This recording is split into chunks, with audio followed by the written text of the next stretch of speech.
plupart des démons avec lesquels tu luttes, sans rentrer depuis ton enfance, sans rentrer avant la nouvelle naissance, c'est eux que tu essaies de faire sortir. Quand je suis né, parce que j'étais jumeau, j'ai été consacré à la sirène des eaux. C'est comme ça qu'on l'appelait. C'est après que j'ai découvert que c'était ce qu'on appelait communément une femme de nuit. C'est un esprit d'impureté, d'immoralité. Pour toutes les personnes qui luttent avec ce genre de démon,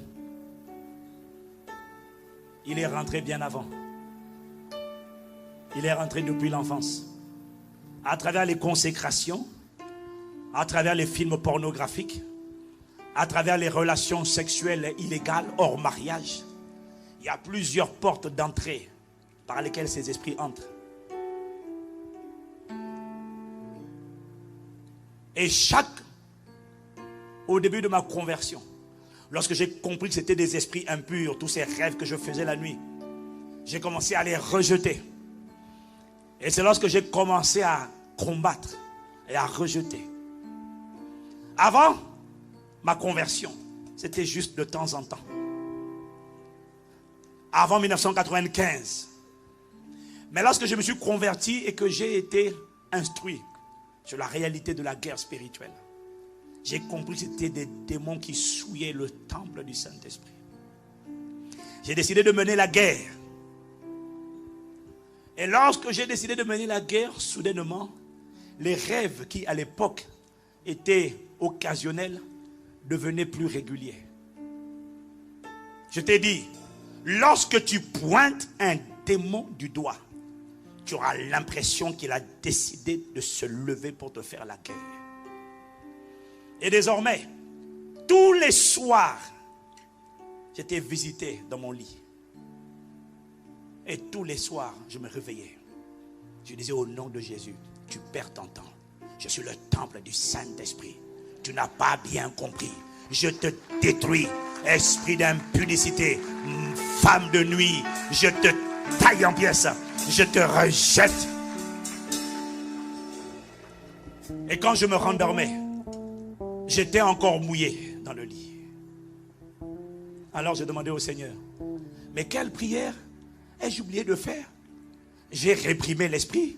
Tu as dit parle à la montagne. J'ai parlé à la montagne. J'ai réprimé. J'ai taillé en pièces. Le lendemain, le même rêve encore. Et ça a duré pendant des mois. Et une personne est harcelée tous les jours ici. Nous allons prier pour toi tout à l'heure. Mais il faut qu'on t'explique ces choses. Toutes les nuits pendant plusieurs mois, je me lève. J'ai dit, quelle porte je n'ai pas fermée? J'ai fait une cure d'âme. J'ai passé en revue toutes les personnes avec lesquelles j'ai eu une relation avant le mariage. J'ai demandé pardon. J'ai dit au nom de Jésus, je détruis ces liens. Et tout ce qui était rentré par ce lien, dehors au nom de Jésus. Je suis le palais de Dieu. Et chaque jour, je faisais le même exercice. La même prière, la même déclaration. Le lendemain, je me couche, le lit est encore mouillé. Je me réveille, je dis, qu'est-ce que j'ai oublié encore? Peut-être qu'il y a une sœur que j'ai oublié de confesser encore. Alors je réprime et je confesse et je chasse. Je me rappelle une fois, j'ai accompagné mon pasteur de l'époque, c'était un anglophone. J'ai été son interprète. J'étais en jeûne pendant une semaine. Et tous les soirs où j'étais en jeûne, chaque soir où j'étais en jeûne, chaque fois j'avais une visitation de ce même esprit. Et je disais, mais Seigneur, je ne comprends pas. Comment faut-il prier désormais?